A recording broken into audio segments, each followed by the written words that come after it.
اعوذ باللہ من الشیطان الرجیم بسم اللہ الرحمن الرحیم رب اشرح لی صدری ویسر لی امری واحلل عقدۃ من لسانی یفقہوا قولی۔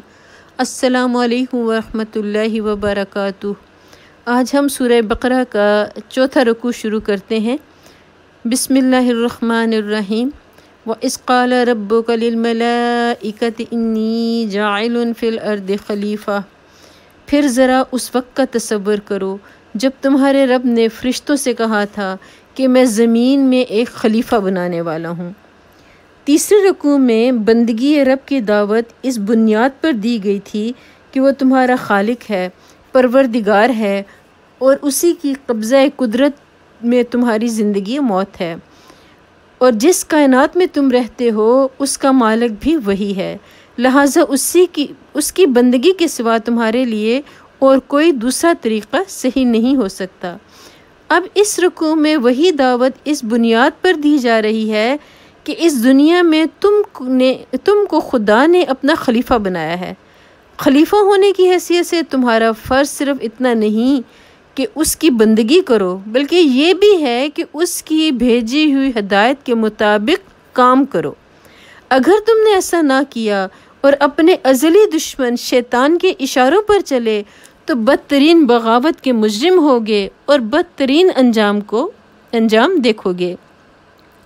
اس سلسلے میں انسان کی حقیقت اور کائنات میں اس کی حیثیت ٹھیک بیان کر دی گئی ہے، اور نوع انسانی کی تاریخ کا وہ باب پیش کیا گیا ہے جس کے معلوم ہونے کا کوئی دوسرا ذریعہ انسان کو میسر نہیں ہے۔ اس باب سے جو اہم نتائج نکلتے ہیں وہ ان نتائج سے بہت زیادہ قیمتی ہیں جو زمین کی تہوں سے متفرق ہڈیاں نکال کر اور انہیں قیاس و تخمین سے ربط دے کر آدمی اخذ کرنے کی کوشش کرتا ہے۔ پھر اللہ تعالیٰ کہتے ہیں جب تمہارے رب نے فرشتوں سے کہا تھا۔ ملک کے اصلی معنی عربی میں پیغمبر کے ہیں۔ اسی کا لفظی ترجمہ فرشتہ ہے۔ یہ محض مجرد قوتیں نہیں ہیں جو تشخص نہ رکھتی ہیں، بلکہ یہ شخصیت رکھنے والی ہستیاں ہیں جن سے اللہ اپنی اس عظیم الشان سلطنت کی تدبیر و انتظام میں کام لیتا ہے۔ یوں سمجھنا چاہیے کہ یہ سلطنت الہی کے اہلکار ہیں جو اللہ کے احکام کو نافذ کرتے ہیں۔ جاہل لوگ انہیں غلطی سے خدائی میں حصہ دار سمجھ بیٹھے اور بعض نے انہیں خدا کا رشتہ دار سمجھا اور ان کو دیوتا بنا کر ان کی پرستش شروع کر دی۔ پھر اللہ تعالیٰ کہتے ہیں کہ زمین میں ایک خلیفہ بنانے والا ہوں۔ خلیفہ کون ہوتا ہے؟ خلیفہ وہ جو کسی کی ملک میں اس کے تفویض کردہ اختیارات اس کے نائب کی حیثیت سے استعمال کرے۔ خلیفہ مالک نہیں ہوتا بلکہ اصل مالک کا نائب ہوتا ہے۔ اس کے اختیارات ذاتی نہیں ہوتے بلکہ مالک کے عطا کردہ ہوتے ہیں۔ وہ اپنے منشا کے مطابق کام کرنے کا حق نہیں رکھتا بلکہ اس کا کام مالک کے منشا کو پورا کرنا ہوتا ہے۔ اگر وہ خود اپنے آپ کو مالک سمجھ بیٹھے اور تفویض کردہ اختیارات کو منمانے طریقے سے استعمال کرنے لگے یا اصل مالک کے سوا کسی اور کو مالک تسلیم کر کے اس کے منشا کی پیروی اور اس کے احکام کی تعمیل کرنے لگے تو یہ سب غداری اور بغاوت کے افعال ہیں۔ قالوا اتجعل فيها من يفسد فيها ويسفك الدماء وَنَحْنُ نُسَبِّحُ بِحَمْدِكَ وَنُقَدِّسُ لَكَ۔ انہوں نے عرض کیا کیا آپ زمین میں کسی ایسے کو مقرر کرنے والے ہیں جو اس کا انتظام بگاڑ دے گا اور خون ریزیاں کرے گا؟ آپ کی حمد و ثنا کے ساتھ تسبیح اور آپ کے لیے تقدیس تو ہم کر ہی رہے ہیں۔ یہ فرشتوں کا اعتراض نہ تھا بلکہ استفہام تھا۔ فرشتوں کی کیا مجال کہ خدا کی کسی تجویز پر اعتراض کریں؟ وہ خلیفہ کے لفظ سے یہ سمجھ گئے تھے کہ اس زیر تجویز مخلوق کو زمین میں کچھ اختیارات سپرد کیے جانے والے ہیں، مگر یہ بات ان کی سمجھ میں نہیں آتی تھی کہ سلطنت کائنات کے اس نظام میں کسی با اختیار مخلوق کی گنجائش کیسے ہو سکتی ہے؟ اور اگر کسی کی طرف کچھ ذرا سے بھی اختیارات منتقل کر دیے جائیں تو سلطنت کے جس حصے میں بھی ایسا کیا جائے گا وہاں کا انتظام خرابی سے کیسے بچ جائے گا؟ اسی بات کو وہ سمجھنا چاہتے تھے۔ پھر انہوں نے کہا کہ آپ کی تقدیس تو ہم کر ہی رہے ہیں۔ اس فقرے سے فرشتوں کا مدعا یہ نہ تھا کہ خلافت ہمیں دی جائے، ہم اس کے مستحق ہیں، بلکہ ان کا مطلب یہ تھا کہ حضور کے فرامین کی تعمیل ہو رہی ہے، آپ کے احکام بجا لانے میں ہم پوری طرح سرگرم ہیں، اور اسی کے مطابق سارا جہان پاک صاف رکھا جاتا ہے، اور اس کے ساتھ آپ کی حمد و ثنا اور آپ کی تسبیح و تقدیس بھی ہم کر رہے ہیں۔ اب کمی کس چیز کی ہے کہ اس کے لیے ایک خلیفہ کی ضرورت ہو؟ ہم اس کی مصلحت نہیں سمجھ سکے۔ قال انی اعلم ما لا تعلمون، فرمایا میں جانتا ہوں جو کچھ تم نہیں جانتے۔ اب یہ فرشتوں کے دوسرے شبے کا جواب ہے، یعنی فرمایا کہ خلیفہ مقرر کرنے کی ضرورت اور مصلحت میں جانتا ہوں، تم اسے نہیں سمجھ سکتے۔ اپنی جن خدمات کا تم ذکر کر رہے ہو وہ کافی نہیں ہے، بلکہ ان سے بڑھ کر کچھ مطلوب ہے، اسی لیے زمین میں ایک ایسی مخلوق پیدا کرنے کا ارادہ کیا گیا ہے جس کی طرف کچھ اختیارات منتقل کیے جائیں۔ وَعَلَّمَ آدَمَ الْأَسْمَاءَ كُلَّهَا ثُمَّ عَرَضَهُمْ عَلَى الْمَلَائِكَةِ فَقَالَ أَنبِئُونِي بِأَسْمَاءِ هَؤُلَاءِ إِن كُنتُمْ صَادِقِينَ۔ اس کے بعد اللہ نے آدم علیہ السلام کو ساری چیزوں کے نام سکھا دیے۔ اب انسان کے علم کی صورت دراصل یہی ہے کہ وہ ناموں کے ذریعے سے اشیاء کے علم کو اپنے ذہن کی گرفت میں لاتا ہے، لہٰذا انسان کی تمام معلومات دراصل اسماء اشیاء پر مشتمل ہیں۔ آدم علیہ السلام کو سارے نام سکھانا گویا ان کو تمام اشیاء کا علم دینا تھا۔ پھر انہیں فرشتوں کے سامنے پیش کیا اور فرمایا اگر تمہارا خیال صحیح ہے کہ کسی خلیفہ کے تقرر سے انتظام بگڑ جائے گا تو ذرا ان چیزوں کے نام بتاؤ۔ قالوا سبحانک لا علم لنا الا ما علمتنا، انہوں نے عرض کیا نقص سے پاک تو آپ ہی کی ذات ہے، ہم تو بس اتنا ہی علم رکھتے ہیں جتنا آپ نے ہم کو دیا ہے۔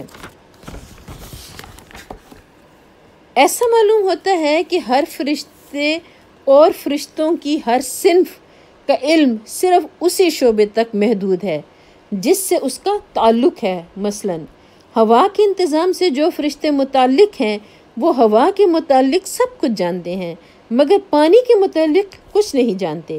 یہی حال دوسرے شعبوں کے فرشتوں کا ہے۔ انسان کو ان کے برعکس جامع علم دیا گیا ہے، ایک ایک شعبے کے متعلق، چاہے وہ اس شعبے کے فرشتوں سے کم جانتا ہو، مگر مجموعی حیثیت سے جو جامعیت انسان کے علم کو بخشی گئی ہے وہ فرشتوں کو میسر نہیں ہے۔ انک انت العلیم الحکیم، حقیقت میں سب کچھ جاننے اور سمجھنے والا آپ کے سوا کوئی نہیں۔ قال یا آدم انبئہم باسمائہم، قال یا آدم انبئہم باسمائہم فلما انبعہم باسمائہم قال الم اقل لکم انی اعلم غیب السماوات والارض واعلم ما تبدون وما کنتم تکتمون۔ پھر اللہ نے آدم سے کہا تم انہیں ان چیزوں کے نام بتاؤ۔ جب اس نے ان کو ان سب کے نام بتا دیے تو اللہ نے فرمایا میں نے تم سے کہا نہ تھا کہ میں آسمانوں اور زمین کی وہ ساری حقیقتیں جانتا ہوں جو تم سے مخفی ہیں، جو کچھ تم ظاہر کرتے ہو وہ بھی مجھے معلوم ہے اور جو کچھ تم چھپاتے ہو اسے بھی میں جانتا ہوں۔ اب یہ کہ جب اس نے ان کو ان سب کے نام بتا دیے، یہ مظاہرہ فرشتوں کے پہلے شبے کا جواب تھا۔ گویا اس طریقے سے اللہ تعالیٰ نے انہیں بتا دیا کہ میں آدم علیہ السلام کو صرف اختیارات ہی نہیں دے رہا ہوں بلکہ علم بھی دے رہا ہوں۔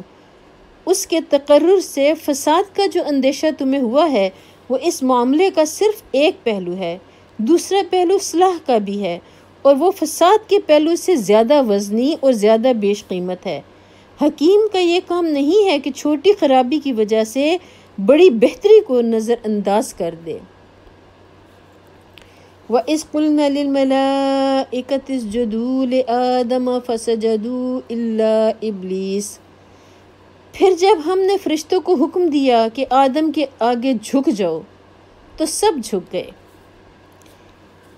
اس کا مطلب یہ ہے کہ زمین اور اس سے تعلق رکھنے والے طبقہ کائنات میں جس قدر فرشتے معمور ہیں ان سب کو انسان کے لیے مطیع و مسخر ہو جانے کا حکم دیا گیا۔ چونکہ اس علاقے میں اللہ کے حکم سے انسان خلیفہ بنایا جا رہا تھا، اس لیے فرمان جاری ہوا کہ صحیح یا غلط جس کام میں بھی انسان اپنے ان اختیارات کو جو ہم اسے عطا کر رہے ہیں استعمال کرنا چاہے اور ہم اپنی مشیت کے تحت اسے ایسا کر لینے کا موقع دے دیں، تو تمہارا فرض ہے کہ تم میں سے جس کا دائرۂ عمل سے وہ کام متعلق ہو وہ اپنے دائرے کی حد تک اس کا ساتھ دے۔ وہ چوری کرنا چاہے یا نماز پڑھنے کا ارادہ کرے، نیکی کرنا چاہے یا بدی کے ارتکاب کے لیے جائے، دونوں صورتوں میں جب تک ہم اسے اس کی پسند کے مطابق عمل کرنے کا اذن دے رہے ہیں تمہیں اس کے لیے سازگاری کرنی ہوگی۔ مثال کے طور پر اس کو یوں سمجھیے کہ ایک فرما روا جب کسی شخص کو اپنے ملک کے کسی صوبے یا ضلع کا حاکم مقرر کرتا ہے تو اس علاقے میں حکومت کے جس قدر کارندے ہوتے ہیں ان سب کا فرض ہوتا ہے کہ اس کی اطاعت کریں، اور جب تک فرما روا کا منشا یہ ہے کہ اسے اپنے اختیارات کے استعمال کا موقع دے اس وقت تک اس کا ساتھ دیتے رہیں، قطع نظر اس سے کہ وہ صحیح کام میں ان اختیارات کو استعمال کر رہا ہے یا غلط کام میں۔ البتہ جب جس کام کے بارے میں بھی فرما روا کا اشارہ ہو جائے کہ اسے نہ کرنے دیا جائے تو وہیں ان حاکم صاحب کا اقتدار ختم ہو جاتا ہے اور انہیں ایسا محسوس ہونے لگتا ہے کہ سارے علاقے کے اہلکاروں نے گویا ہڑتال کر دی ہے، حتیٰ کہ جس وقت فرما روا کی طرف سے ان حاکم صاحب کی معزولی اور گرفتاری کا حکم جاری ہوتا ہے تو وہی ماتحت تو خدام جو کل تک ان کے اشاروں پر حرکت کر رہے تھے ان کے ہاتھوں میں ہتھکڑیاں ڈال کر انہیں کشاں دار الفاسقین کی طرف لے جاتے ہیں۔ فرشتوں کو آدم علیہ السلام کے لیے سر بسجود ہو جانے کا جو حکم دیا گیا تھا اس کی نوعیت کچھ اسی قسم کی تھی۔ ممکن ہے صرف مسخر ہو جانے ہی کو سجدے سے تعبیر کیا گیا ہو، مگر یہ بھی ممکن ہے کہ اس کو علامت کے طور پر کسی ظاہری فعل کا بھی حکم دیا گیا ہو، اور یہی زیادہ صحیح معلوم ہوتا ہے۔ مگر ابلیس نے انکار کر دیا۔ ابلیس لفظی ترجمہ ہے اس کا انتہائی مایوس۔ اصطلاحاً یہ اس جن کا نام ہے جس نے اللہ کے حکم کی نافرمانی کر کے آدم علیہ السلام اور بنی آدم کے لیے مطیع و مسخر ہونے سے انکار کر دیا، اور اللہ نے قیامت تک کے لیے مہلت مانگی کہ اسے نسل انسانی کو بہکانے اور گمراہیوں کی طرف ترغیب دینے کا موقع دیا جائے۔ اسی کو الشیطان بھی کہا جاتا ہے۔ در حقیقت شیطان اور ابلیس بھی محض کسی مجرد قوت کا نام نہیں ہے، بلکہ وہ بھی انسان کی طرح ایک صاحب تشخص ہستی ہے۔ نیز کسی کو یہ غلط فہمی بھی نہ ہونی چاہیے کہ یہ فرشتوں میں سے تھا۔ آگے چل کر قرآن نے خود تصریح کر دی ہے وہ جنوں میں سے تھا، جو فرشتوں سے الگ مخلوقات کی ایک مستقل صنف ہے۔ ابا واستکبر وکان من الکافرین، وہ اپنی بڑائی کے گھمنڈ میں پڑ گیا اور نافرمانوں میں شامل ہو گیا۔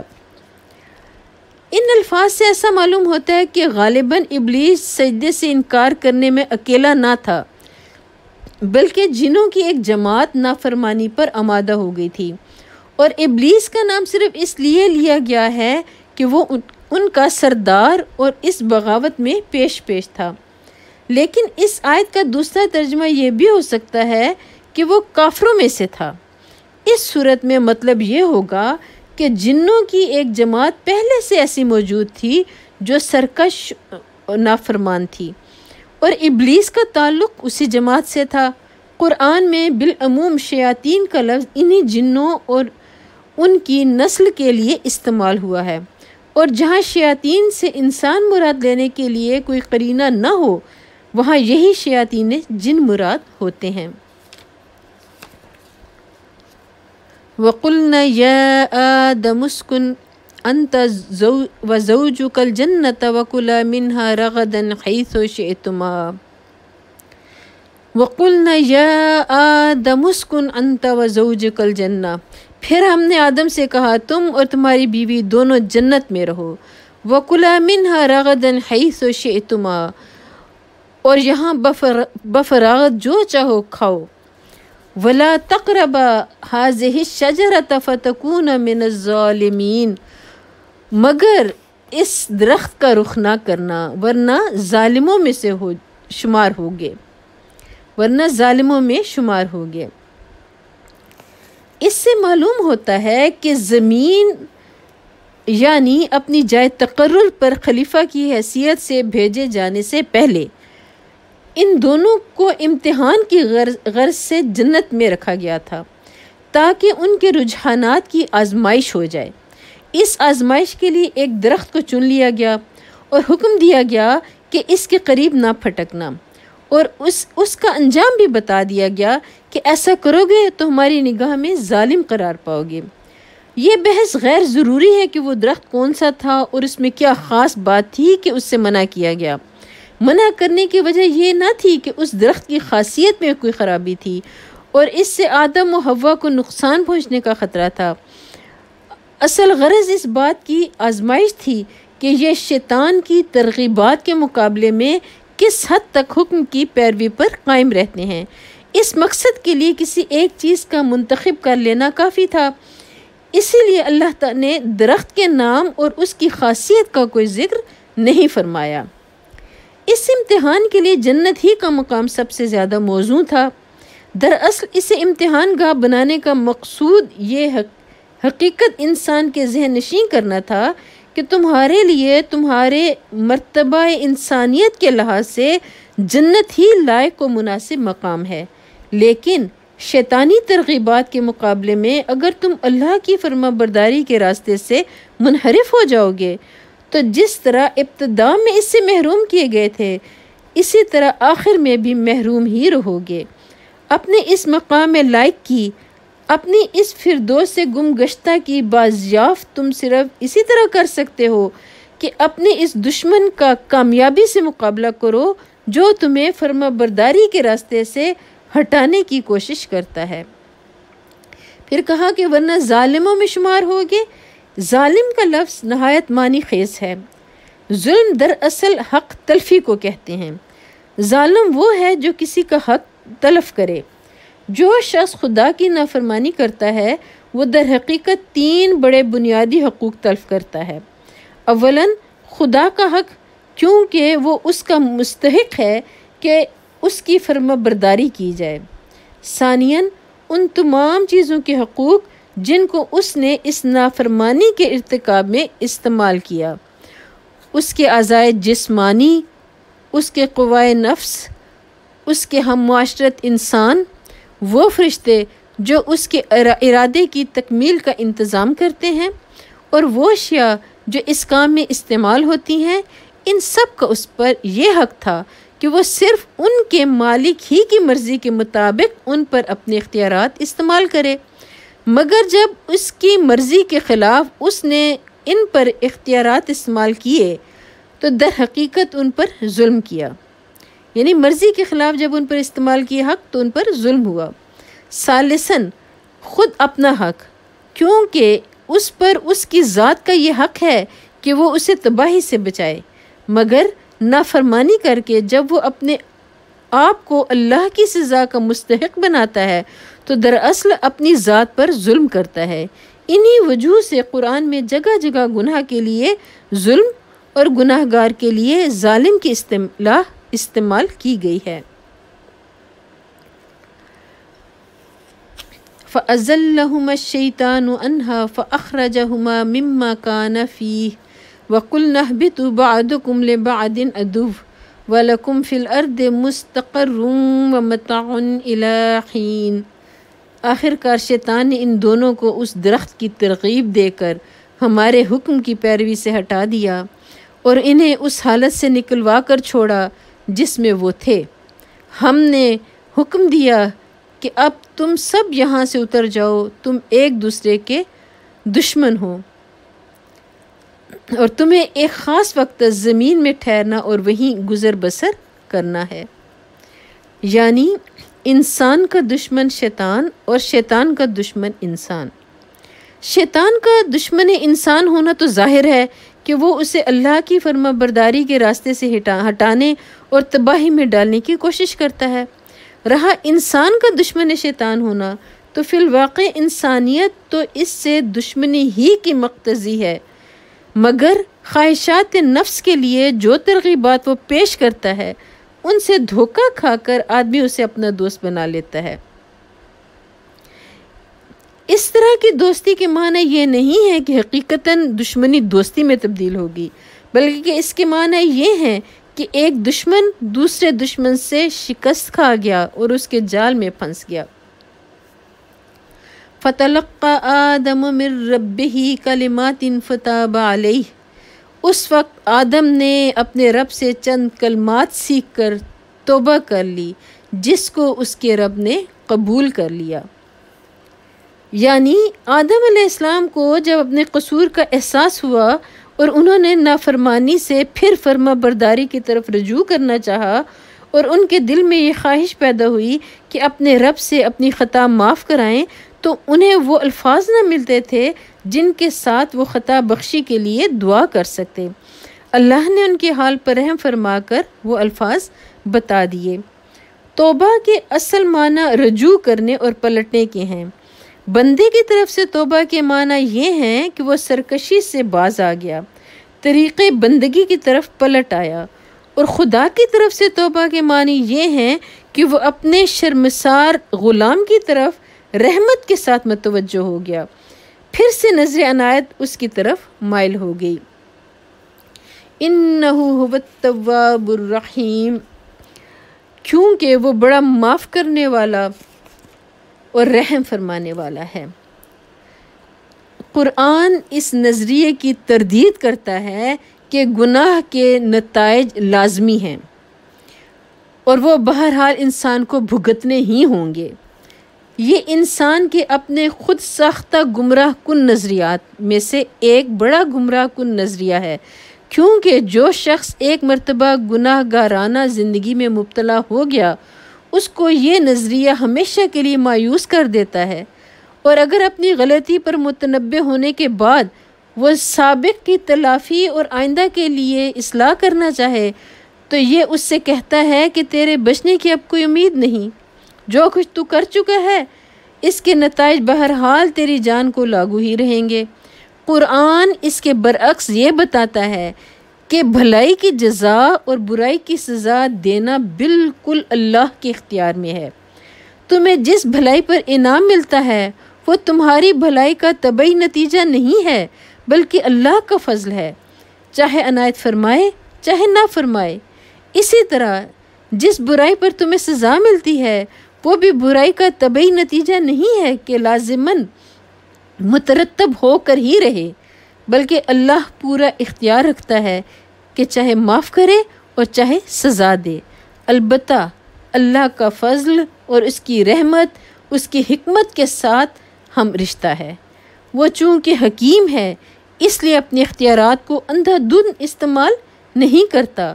جب کسی بھلائی پر انعام دیتا ہے تو یہ دیکھ کر ایسا کرتا ہے کہ بندے نے سچی نیت کے ساتھ اس کی رضا کے لیے بھلائی کی تھی، اور جس بھلائی کو رد کر دیتا ہے اسے اس بنا پر رد کرتا ہے کہ اس کی ظاہری شکل بھلے کام کی سی تھی، مگر اندر اپنے رب کی رضا جوئی کا خالص جذبہ نہ تھا۔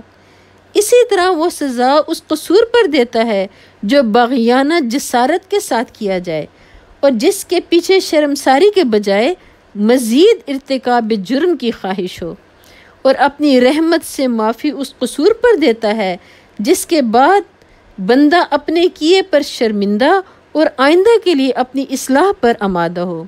بڑے سے بڑے مجرم، بڑے سے بڑے کافر کے لیے بھی خدا کے ہاں مایوسی و نا امیدی کا کوئی موقع نہیں، بشرطے کہ وہ اپنی غلطی کا معترف، اپنی نافرمانی پر نادم اور اپنی بغاوت کی روش چھوڑ کر اطاعت کی روش اختیار کرنے کے لیے تیار ہو۔ قُلْ نَهْبِطُوا مِنْهَا جَمِيعًا فَإِمَّا يَأْتِيَنَّكُم مِّنِّي هُدًى فَمَن تَبِعَ هُدَايَ فَلَا خَوْفٌ عَلَيْهِمْ وَلَا هُمْ يَحْزَنُونَ۔ ہم نے کہا کہ تم سب یہاں سے اتر جاؤ، پھر جو میری طرف سے کوئی ہدایت تمہارے پاس پہنچے گی تو جو لوگ میری اس ہدایت کی پیروی کریں گے ان کے لیے کسی خوف اور رنج کا موقع نہ ہوگا۔ اب یہاں پر دوبارہ اس بات کا اعادہ کیا گیا ہے کہ تم سب یہاں سے اتر جاؤ، یعنی زمین پر اتار دیا گیا حضرت آدم علیہ السلام اور حضرت حوا علیہ السلام کو۔ اوپر کے فقرے میں یہ بتایا گیا ہے کہ اب یہاں پر اب یہ اعادہ بہت معنی خیز ہے۔ اوپر کے فقرے میں یہ بتایا گیا ہے کہ آدم علیہ السلام نے توبہ کی اور اللہ نے قبول کر لی، جیسا بھی ہم نے پیچھے آیات پڑھی اور ان کا ترجمہ دیکھا۔ اس کے معنی یہ ہوئے کہ آدم اپنی نافرمانی پر عذاب کے مستحق نہ رہے، ظاہر اللہ نے ان کی توبہ قبول کر لی تھی۔ گناہ گاری کا جو داغ ان کے دامن پر لگ گیا تھا وہ دھو ڈالا گیا تھا، نہ یہ داغ ان کے دامن پر رہا، نہ ان کی نسل کے دامن پر، نہ اس کی ضرورت پیش آئی کہ معاذ اللہ خدا کو اپنا اکلوتا بھیج کر نوع انسانی کا کفارہ ادا کرنے کے لیے سولی پر چڑھوانا پڑتا۔ برعکس اس کے اللہ نے آدم علیہ السلام کی توبہ ہی قبول کرنے پر اکتفا نہ کیا، بلکہ اس کے بعد انہیں نبوت سے بھی سرفراز کیا تاکہ وہ اپنی نسل کو سیدھا راستہ بتا کر جائیں۔ اب جو جنت سے نکلنے کا حکم پھر دہرایا گیا ہے تو اس سے یہ بتانا مقصود ہے کہ قبول توبہ کا یہ مقتضا نہ تھا کہ آدم کو جنت ہی میں رہنے دیا جاتا اور زمین پر نہ اتارا جاتا۔ زمین ان کے لیے دارالعذاب نہ تھی، وہ یہاں سزا کے طور پر نہیں اتارے گئے بلکہ انہیں زمین کی خلافت ہی کے لیے پیدا کیا گیا تھا۔ یعنی اس سزا پر انہیں نہیں اتارا کہ انہوں نے نافرمانی کی اور اس لیے انہیں زمین پر اتارا گیا، بلکہ انہیں زمین کی خلافت ہی کے لیے پیدا کیا گیا تھا۔ جنت ان کی اصلی جائے قیام نہ تھی، وہاں سے نکلنے کا حکم ان کے لیے سزا کی حیثیت نہ رکھتا تھا، اصل تجویز تو ان کو زمین ہی پر اتارنے کی تھی۔ البتہ اس سے پہلے ان کو اس امتحان کی غرض سے جنت میں رکھا گیا تھا جس کا ذکر اوپر آیا ہے، جو ابھی ہم نے آیت پڑھی تھی اور اس کا ہم نے تفسیر دیکھی تو اس میں آیا تھا کہ اللہ تعالیٰ نے انہیں امتحان کے غرض سے جنت میں رکھا تھا۔ وَالَّذِينَ كَفَرُوا وَكَذَّبُوا بِآيَاتِنَا أُولَئِكَ أَصْحَابُ النَّارِ هُمْ فِيهَا خَالِدُونَ، اور جو اس کو قبول کرنے سے انکار کریں گے اور ہماری آیات کو جھٹلائیں گے وہ آگ میں جانے والے لوگ ہیں جہاں وہ ہمیشہ رہیں گے۔ اب یہاں پر اللہ تعالیٰ نے کہتے ہیں وَالَّذِينَ كَفَرُوا وَكَذَّبُوا بِآيَاتِنَا۔ آیات جمع ہے آیت کی۔ آیت کے اصل معنی اس نشانی یا علامت کے ہیں جو کسی چیز کی طرف رہنمائی کرے۔ قرآن میں یہ لفظ 4 مختلف معنوں میں آیا ہے۔ کہیں اس سے مراد محض علامت یا نشانی ہی ہے، کہیں آثار کائنات کو اللہ کی آیات کہا گیا ہے، کیونکہ مظاہر قدرت میں سے ہر چیز اس حقیقت کی طرف اشارہ کر رہی ہے جو اس ظاہری پردے کے پیچھے مستور ہے، یعنی چھپی ہوئی ہے۔ کہیں ان معجزات کو آیات کہا گیا ہے جو انبیاء علیہ السلام لے کر آتے تھے، کیونکہ یہ معجزے دراصل اس بات کی علامت ہوتے تھے کہ یہ لوگ فرما روائے کائنات کے نمائندے ہیں۔ کہیں کتاب اللہ کے فقروں کو آیات کہا گیا ہے، کیونکہ وہ نہ صرف حق اور صداقت کی طرف رہنمائی کرتے ہیں بلکہ فی الحقیقت اللہ کی طرف سے جو کتاب بھی آتی ہے اس کے محض مضامین ہی میں نہیں، اس کے الفاظ اور انداز بیان اور طرز عبارت تک میں اس کے جلیل القدر مصنف کی شخصیت کے آثار نمایاں طور پر محسوس ہوتے ہیں۔ ہر جگہ عبارت کے سیاق و سباق سے بآسانی معلوم ہو جاتا ہے کہ کہاں آیت کا لفظ کس معنی میں آیا ہے۔ پھر وہ آگ میں جانے والے لوگ ہیں جہاں وہ ہمیشہ رہیں گے۔ یہ نسل انسانی کے حق میں ابتدائے آفرینش سے قیامت تک کے لیے اللہ کا مستقل فرمان ہے، اور اسی کو تیسرے رکوع میں اللہ کے عہد سے تعبیر کیا گیا ہے۔ انسان کا کام خود ساختہ تجویز کرنا نہیں ہے، بلکہ بندہ اور خلیفہ ہونے کی دو گونا حیثیتوں کے لحاظ سے وہ اس پر مامور کیا ہے کہ اس راستے کی پیروی کرے جو اس کا رب اس کے لیے تجویز کرے۔ وہ اس راستے کے معلوم ہونے کی دو ہی صورتیں ہیں، یا تو کسی انسان کے پاس براہ راست اللہ کی طرف سے وحی آئے، یا پھر وہ اس انسان کا اتباع کرے جس کے پاس وحی آئی ہو۔ کوئی تیسری صورت یہ معلوم ہونے کے لیے نہیں ہے کہ رب کی رضا کس راہ میں ہے۔ ان دو صورتوں کے ماسوا ہر صورت غلط ہے، بلکہ غلط ہی نہیں سراسر بغاوت بھی ہے، جس کی سزا جہنم کے سوا اور کچھ نہیں۔ یہاں ہمارا چوتھا رکوع ختم ہوتا ہے۔ اللہ تعالیٰ سے دعا ہے کہ اللہ تعالیٰ ہم جو بھی پڑھیں اس پر ہمیں عمل کرنے کی توفیق عطا فرمائے، اور پڑھنے کے دوران اگر کوئی غلطی ہو گئی ہو تو اللہ تعالیٰ مجھے معاف کرے۔ وآخر دعوانا ان الحمد للہ رب العالمین۔